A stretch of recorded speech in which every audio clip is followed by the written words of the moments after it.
Dear friends, आप देख रहे हैं सामाजिक विज्ञान का क्वेश्चन पेपर। इसकी आंसर की देखेंगे क्योंकि मैंने सारे सॉल्व नहीं किए हैं, तो जो क्वेश्चंस छोटे हैं उनको सॉल्व कर दिया है ताकि आपको दिक्कत ना हो। और बड़े क्वेश्चन मॉडल पेपर जब मैं अभी डालूंगा तो उसमें मिल जाएंगे। और इसकी जो पीडीएफ आप डाउनलोड करेंगे इस क्वेश्चन पेपर की, तो उसको खोलने के लिए एक पासवर्ड बताऊँगा। उस पासवर्ड के लिए इस वीडियो पर बने रहें। और आपको दूसरी बात बता दूँ, आपके हिंदी, मैथ, साइंस, जो आपके कोर सब्जेक्ट है, मैथमेटिक्स, इन सभी के हमने आंसर्स की पूरे सॉल्यूशन के साथ में अपलोड कर दिए, तो उनको आप देख सकते हैं। फुल सॉल्यूशन है उसमें। तो अगर आपको जो भी विषय आप ले रखा है तो उस विषय का सॉल्यूशन देख सकते हैं। सभी की लिंक इसी वीडियो के डिस्क्रिप्शन बॉक्स में मिलेगी। पीडीएफ फाइल भी डिस्क्रिप्शन बॉक्स में मिलेगा। आपके 10th की प्लेलिस्ट जिसमें सारी वीडियोस डाली गई हैं वो भी डिस्क्रिप्शन बॉक्स में मिलेगा। पहला क्वेश्चन है, भारत में ब्रिटिश इस रूप में आए थे। तो दो ब्रिटर्स कम्स इन इंडिया किस रूप में आए थे? तो व्यापारी के रूप में आए थे। ठीक है, मतलब मर्चेंट्स के रूप में आए थे। आपको ये ध्यान रखना है। ये क्वेश्चन अच्छा है, छोटा है, कई कई बार पूछ लिया जाता है। ठीक है, British came to India as merchant. उसके बाद में भारत में मताधिकार की आयु जो है 18 से 21 वर्ष के बीच होती है। न्यूनतम आयु 18 वर्ष है और मैक्सिमम आयु जो है 21, मैक्सिमम जो है 21 वर्ष माना गया। लेकिन आप 21 वर्ष से ऊपर भी जा कर के भी आप वोट डाल सकते हैं। 18 वर्ष कम से कम होनी चाहिए। अब इसके बाद में शिक्षा का अधिकार अधिनियम संसद ने कब पारित किया? तो सन 2009 में उसको पारित किया गया। When the right of education act was passed in parliament 2009 is the correct answer. इसके बाद में हम नेक्स्ट क्वेश्चन की बात करें, नीति निर्देशक सिद्धांतों का विचार कब लिया गया? तो मतलब किसके विचार से लिया गया, या कौन आइडियल है इस पॉलिसी का? तो आयरलैंड जो है देश, वो आपका इस विचार का साक्षी है या फिर आदर्श है, आप मान सकते हैं। उसी के प्रिंसिपल पे चलते हैं इस नीति को लेकर के। और आयरलैंड बहुत ही सुंदर और बहुत ही छोटा सा प्यारा सा देश है। कभी ज़िंदगी में समय मिलेगा तो ज़रूर जाइएगा। इसके बाद में आ जाइए, ग्रीष्म ऋतु में उत्तरी मैदान में चलने वाली गर्म हवा को सभी जानते हैं लू कहते हैं। ठीक है, लू हम आम भाषा में भी लू कहते हैं और इसको साइंटिफिक भाषा में भी लू ही कहा जाता है। इसके बाद में अगर हम बात करें सेक्शन बी की, तो यहाँ पर सबसे पहला क्वेश्चन पूछा गया है आपसे, भारत गुटनिरपेक्ष आंदोलन का खालिस्तान था। तो ये इसका हिस्सा था जिसमें आपको आपके जवाहरलाल नेहरू जो थे वो आपके इसमें थोड़ा सा इन्वॉल्व हुए थे। और भी बहुत सारे लोग थे जो इंडिया से ना होकर के फॉरेन कंट्री, सब बहुत सारी कंट्री जो है भारत में गुटनिरपेक्ष आंदोलन का हिस्सा थी। तो ये आपका हो गया। अच्छा, रोम टाइबर नदी के स्थित किनारे हैं, किनारे स्थित है। ठीक है, रोम दो देश है ना, रोम, उसकी बात पूछ रहा है कि रोम कहाँ पर स्थित है? तो टाइबर नदी के किनारे स्थित है। इसका इंग्लिश वर्जन भी बताऊंगा। प्रमुख राजमार्ग के 4 मेट्रो शहर को जोड़ने वाली परियोजना को स्वर्णिम चतुर्भुज के रूप से जाना जाता है। भारतीय संविधान गणतंत्र संविधान है और राष्ट्रीय समाकलन देश के नागरिक में एक सामान्य पहचान का बोध है।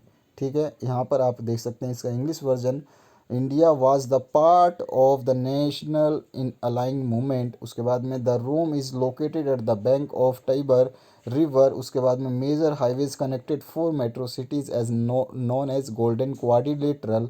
और Indian constitution is the republic constitution.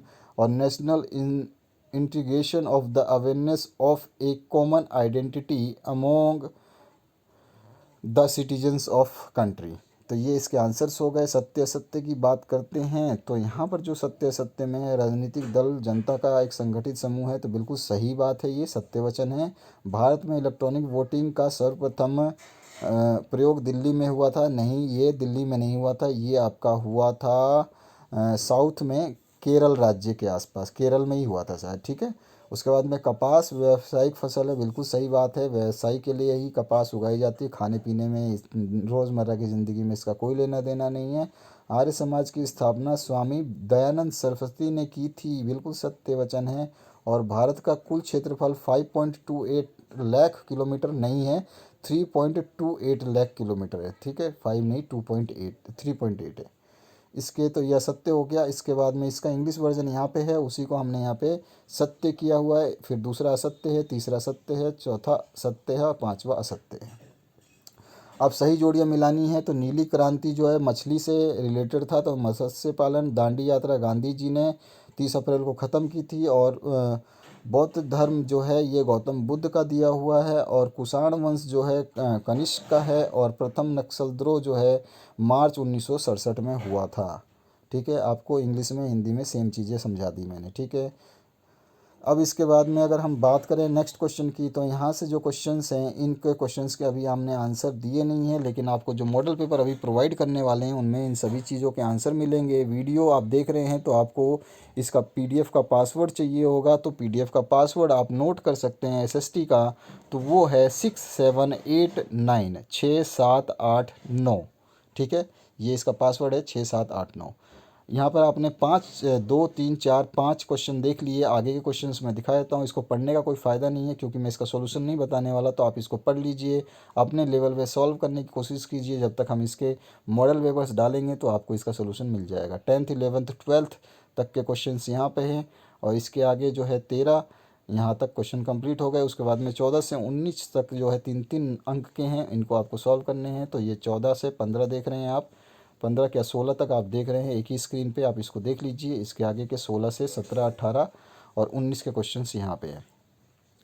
इसके आगे प्रश्न संख्या 20 से 23 जो है वो 4 4 अंक के हैं, तो उसके हिसाब से आंसर देने हैं। तो यहाँ पर देखिए 20वां क्वेश्चन जो है थ्रो लाइट करना है आपको, और उसके बाद में इसी में और ऑप्शन भी है। फिर 21वां जो क्वेश्चन है इसमें भी और ऑप्शन है। इसमें 1857 के विद्रोह के 4 कारण लिखने हैं। कभी कभी पूछ रहा है आपके 1857 के विद्रोह के विफलता के कारण क्या रहे थे, ये बताने हैं कि फेल क्यों हुआ था।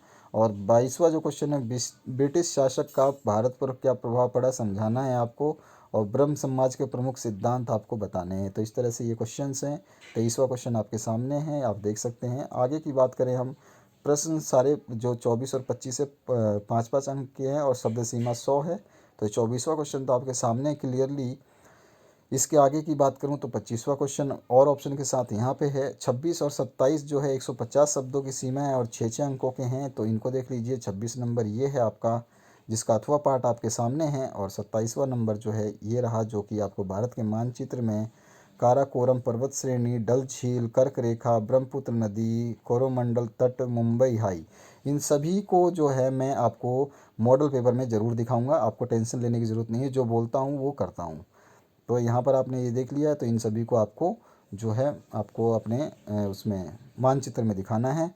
और इसके बाद में इसी का जो अथवा पार्ट है, अगर वो आपको नहीं आता तो थार मरुस्थल, चेरापूंजी, थाल घाट, चिल्ला झील, कावेरी नदी, पाक जलमुडू, ये सब कुछ आपको दिखाना है। तो इनको आप दिखा सकते हैं। आप खुद तैयारी कीजिए, आपको समझ में आएगा। उसके बाद मैं जो सोल्यूशन दूंगा उसको देख करके आप पूरा तैयारी कर सकते हैं। तो बने रहिए इस चैनल पे, जैसा मैंने बताया फॉलो कीजिए, बने रहिए, और शेयर कीजिए। चैनल के डिस्क्रिप्शन बॉक्स में जा कर के पीडीएफ डाउनलोड कीजिए, सभी को देखिए, समझिए। यही काम है आपके पास। बाकी आपकी एग्ज़ाम भी कोई दिक्कत नहीं होगी अगर आप पढ़ते हैं, चैनल को बढ़िया से तैयारी करते हैं, जो हमारी बातें उनको सुनते हैं। तो थैंक यू वेरी मच।